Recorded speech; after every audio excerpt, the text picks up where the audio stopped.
कवि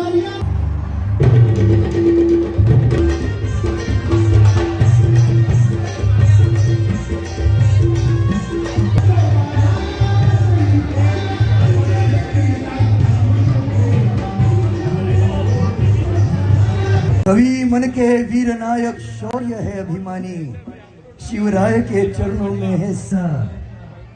कौन कवि हूं मैं ऐसा, कौन कवि हूं मैं ऐसा।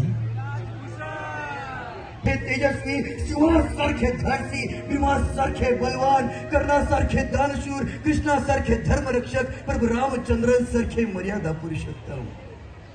लेखणी छोटी पडते अशा राजांबद्दल लिहित असताना, उत्तर येत असताना त्यांचं गुणगान ऐकलं आणि त्यांना भेटायची इच्छा मनात घर करून बसली। मग काय, यमुना त्यांच्यावरच काव्य रचय।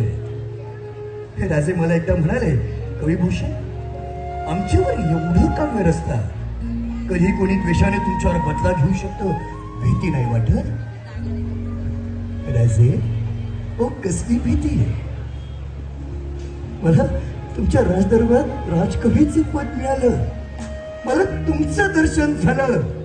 या पलीकडे जीवनाकडून काही अपेक्षा नाहीये, म्हणून भीती सुद्धा नाहीये राजे। राजे मला गमतीचा बादशाह, सख्या आईचं दूध बाजारात विकणारा हा स्वतःला काय बादशाह म्हणवतो?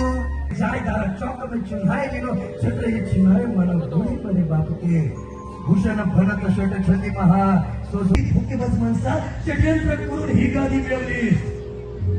बाबाच्या लग्नाने सिंहासन बांधून त्याच्यावर बसून स्वतःला बादशाह काय म्हणतोस? काय ते धाडस? आता मला नाही म्हणजे खोटं बोला, खोटं नाही तुमच्याबद्दल। अहो चादर टाकून सूर्य नाही झाकतायत तेव्हाही। ठीक आहे, नमस्कार। आज चैत्र नवरात्र आहे आणि आपले लाडके माननीय एकनाथ शिंदे साहेब यांनी आयोजित केलेल्या यांच्या त्या देवीच्या दर्शनाला मी आलो होतो। मला ही खूप जागृत देवी आहे आणि त्या देवीचं दर्शन घ्यायचा मला योग आला। त्यामुळे मला खूप बरं वाटतंय। सगळ्या आयोजकांचं खरंच मनापासून धन्यवाद की मला इथे बोलवलं। आणि स्वराज्याचं आख्यान नावाचा एक खूप सुंदर कार्यक्रम आहे, तोही मला इथे बघण्याचा योग आला। आणि अजून एक छान योगायोग असा की मी स्वतः नाशिकचा आहे आणि हे जे स्वराज्याचं आख्यान आहे, ही सगळी मुलं, हा कार्यक्रम सुद्धा नाशिकचा आहे। तसा एक खूप सुवर्ण योगायोग जुळून आला, त्याच्यामुळे आज मला इथे बोलवलं। त्यामुळे सगळ्यांचे खूप मनापासून आभार। थँक्यू। छत्रपती शिवरायांची टीका झालेल्या आहात, तुम्हाला स्वराज्याच्या म्हणजे खूपच छान सगळं ते जुळून आलं।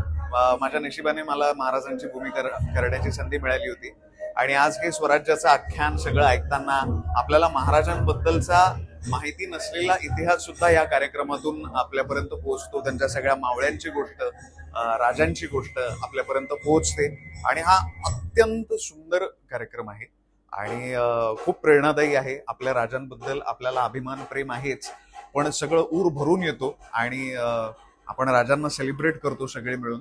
तर हा उत्साह, ही एनर्जी या कार्यक्रमाची खूप छान आहे आणि तो मला बघण्याचा योग आला। त्यामुळे मी खूप खूप खुश आहे। थँक्यू।